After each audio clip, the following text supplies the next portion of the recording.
Puss licked his lips. He clapped his hands 3 times and summoned all the people living in the castle.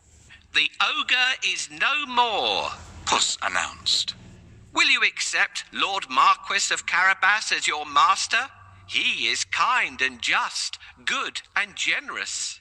The guards, maids, cooks, servants, and everyone else in the castle looked at Puss in surprise. But they nodded at once.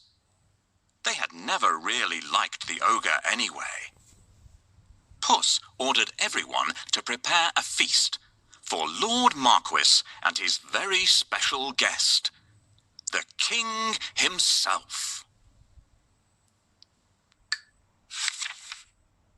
The coach with the king, the princess, and my master will be here soon.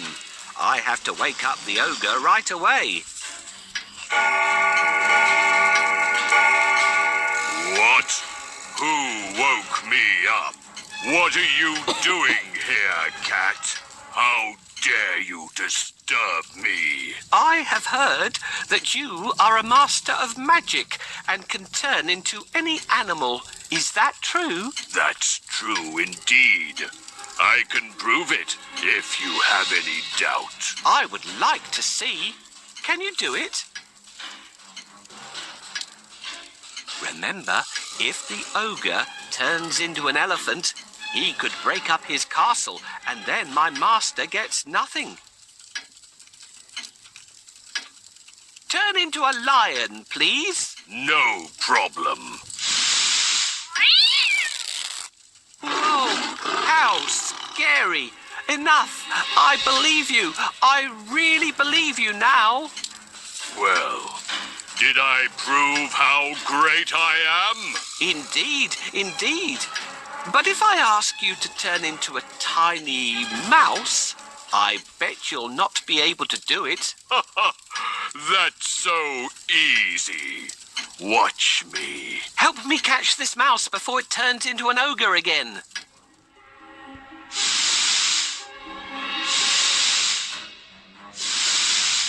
You're so zippy, but I'm faster than you. I'll catch you.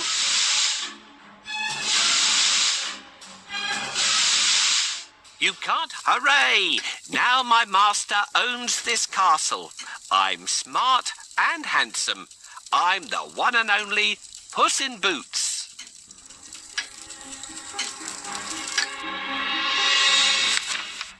Meanwhile, the king travelled through the countryside, speaking to the people. He was very surprised to learn that almost all the land around him belonged to the young man by his side. When the king's coach finally reached the castle, Puss ran out to welcome them. Welcome to our humble abode, Puss said to the king. The king gulped. The castle was bigger and even more stunning than his own. Puss led them straight to the huge dining hall.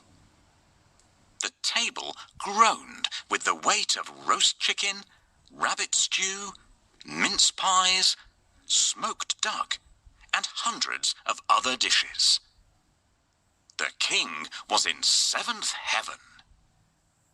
After eating the great feast and sipping the finest wine he had ever tasted, the king said, My dear Lord Marquis, I'd be delighted if you would marry my only daughter.